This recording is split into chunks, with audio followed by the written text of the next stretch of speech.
Timeless Heroes, a superhero audio project.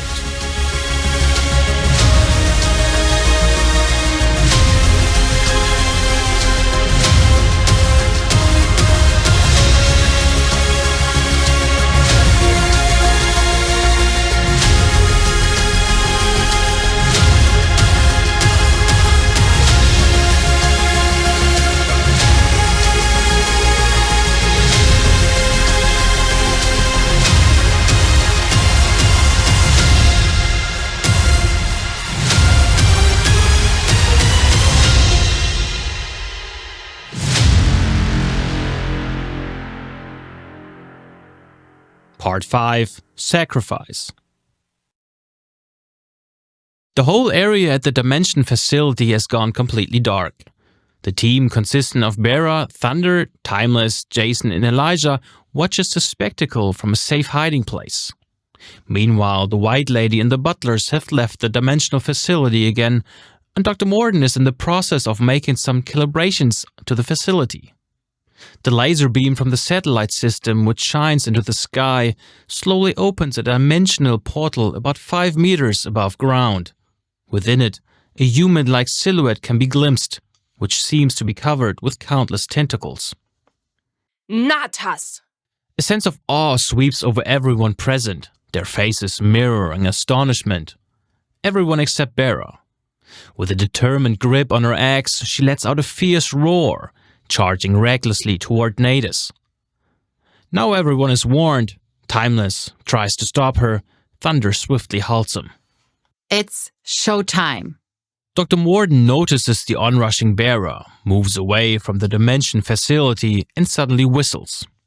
Instantly, the colossal figure of the mega abnormality, the same one encountered in the warehouse, emerges from behind a heap of debris. It approaches the team with Dr. Morden lurking in the backdrop. Furthermore, crimson lightning flashes in the sky. Thunder, who is facing the mega abnormality, extends her arms into the sky. The lightning strikes her hands, and the energy of the lightning surrounds her like St. Elmo's fire, as she tries to channel those energies and hurl them at the mega abnormality with an outstretched hand gesture. The mega abnormality is struck by the energies of the lightning, loses movement, and seems momentarily confused. In the background, Dr. Morden's composure falters briefly before he summons another sharp whistle, signaling a subsequent turn of events. Close the portal. Destroy everything.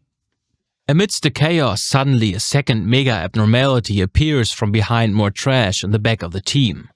Thunder approaches Dr. Morden, trying to continue absorbing new lightning energy and continually slither in at the first mega abnormality to keep it at bay. Simultaneously, Jason tries to approach the dimensional gate. As he arrives, he makes his way to the console to turn it off again.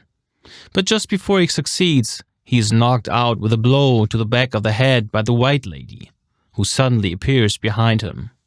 Timeless, who was first about to face the second mega abnormality along with Elijah, is suddenly attacked by the 5 butlers. He fights back by creating advantages for himself with small time warps. Thus, after attacking one of the butlers using his martial arts, he can dodge their attacks at an accelerated rate, as if the butlers were slowed down when counterattacking. This makes it seem as if Timeless is making small time jumps, confounding his attackers.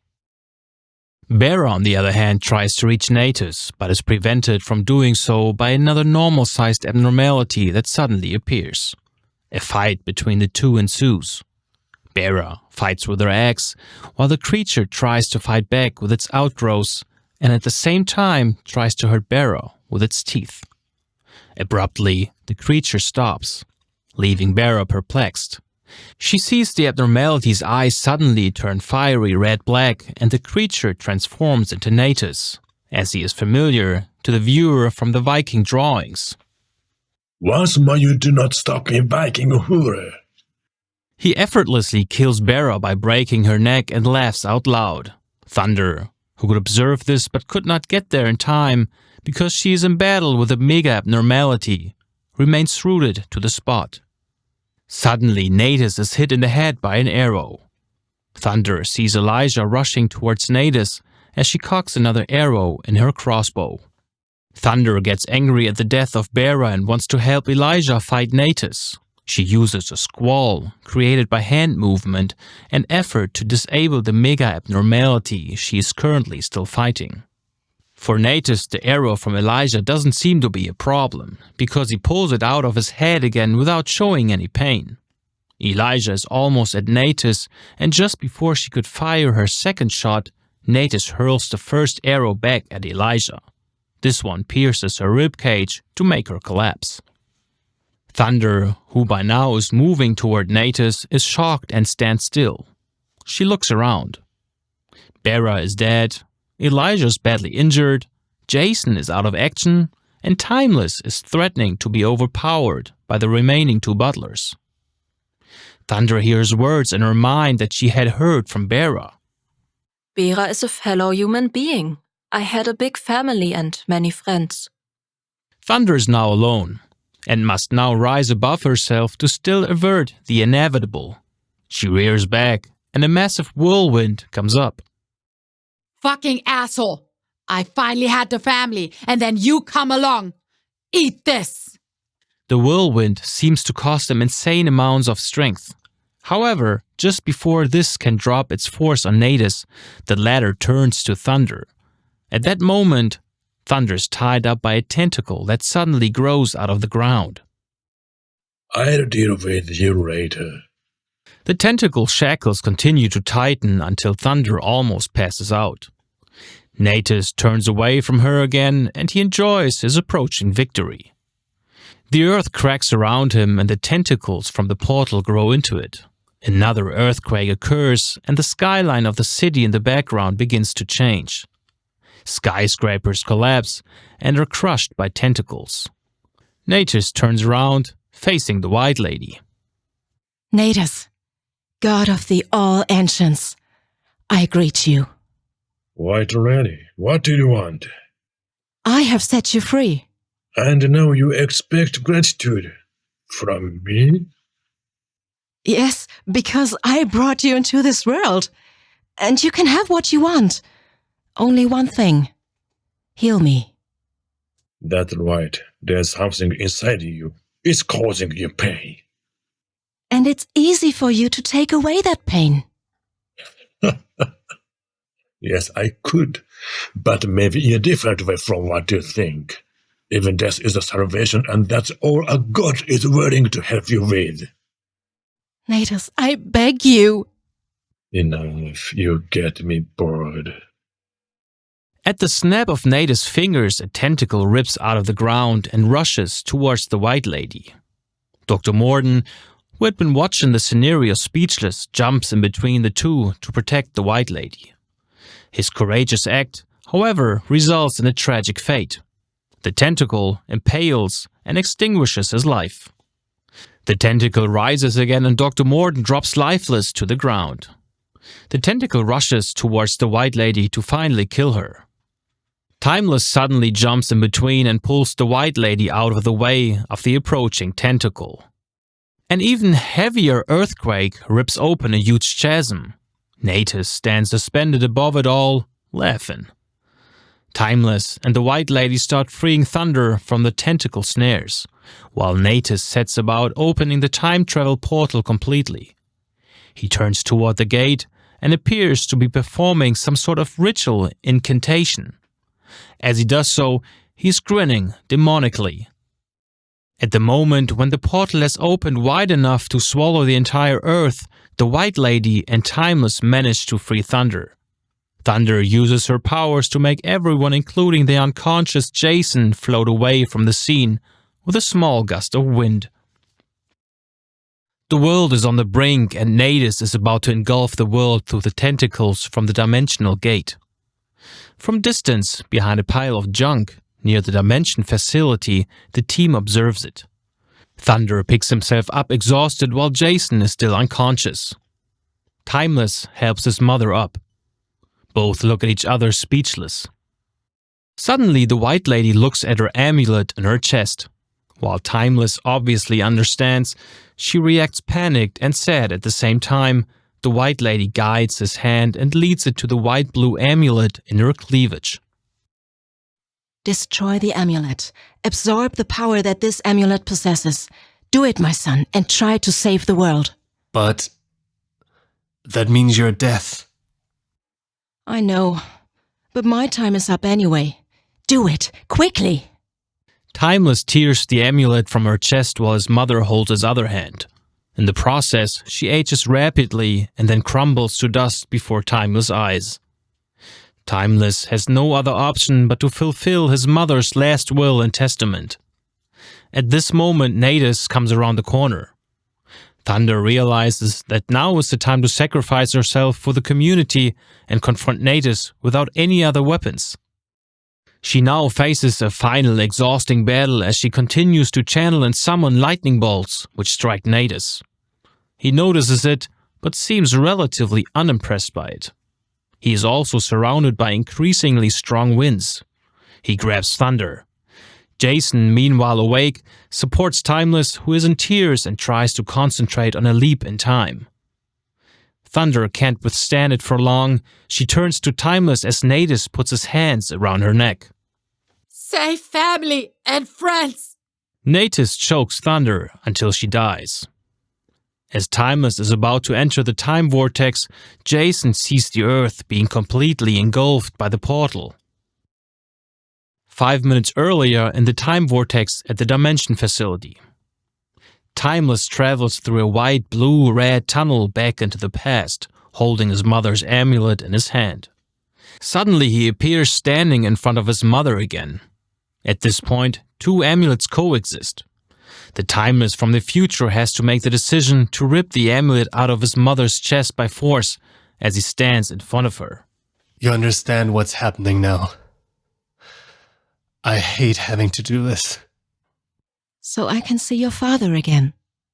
Give him my best regards. Thereupon he takes actions. He rips the amulet out of her chest. A tear runs down Timeless' cheek. Shortly after, he notices that the scenario has been observed by the Timeless of the current present, as well as by Thunder, Bera, Elijah, and Jason along with Kenny, who have apparently just arrived at the junkyard. The Timeless of the present joins the Timeless from the future.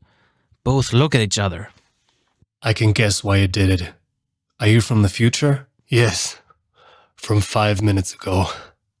What's going to happen in 5 minutes? Well, game over. He makes a movement with his hands like an explosion. The present Timeless then turns to his team. Let's go. Let's stop Morden. The Timeless of the present approaches the Timeless of the future and shakes his hand. The moment they touch, a shockwave occurs. Only one Timeless remains, and he chases directly after the team. Dr. Morden stands at the Dimension Facility making adjustments. He then grasps the nearby artifact lying next to him and puts it into a drawer on the computer, which opens automatically. The artifact is scanned. A kind of satellite dish aligns itself. The computer comes to life. With a couple of key taps, the satellite dish aligns itself to the sky. Some kind of laser beam, the diameter of the satellite dish, builds up and shoots into the sky. He notices the team approaching and whistles for the two mega abnormalities who had apparently been nearby. Stop them! Don't let them go to the facility! Bera, Elijah, and Thunder attack the mega abnormalities. One is attacked by Bera, the second by Thunder and Elijah. Elijah provides fire protection with the crossbow so Timeless and Jason can advance to Dr. Morden.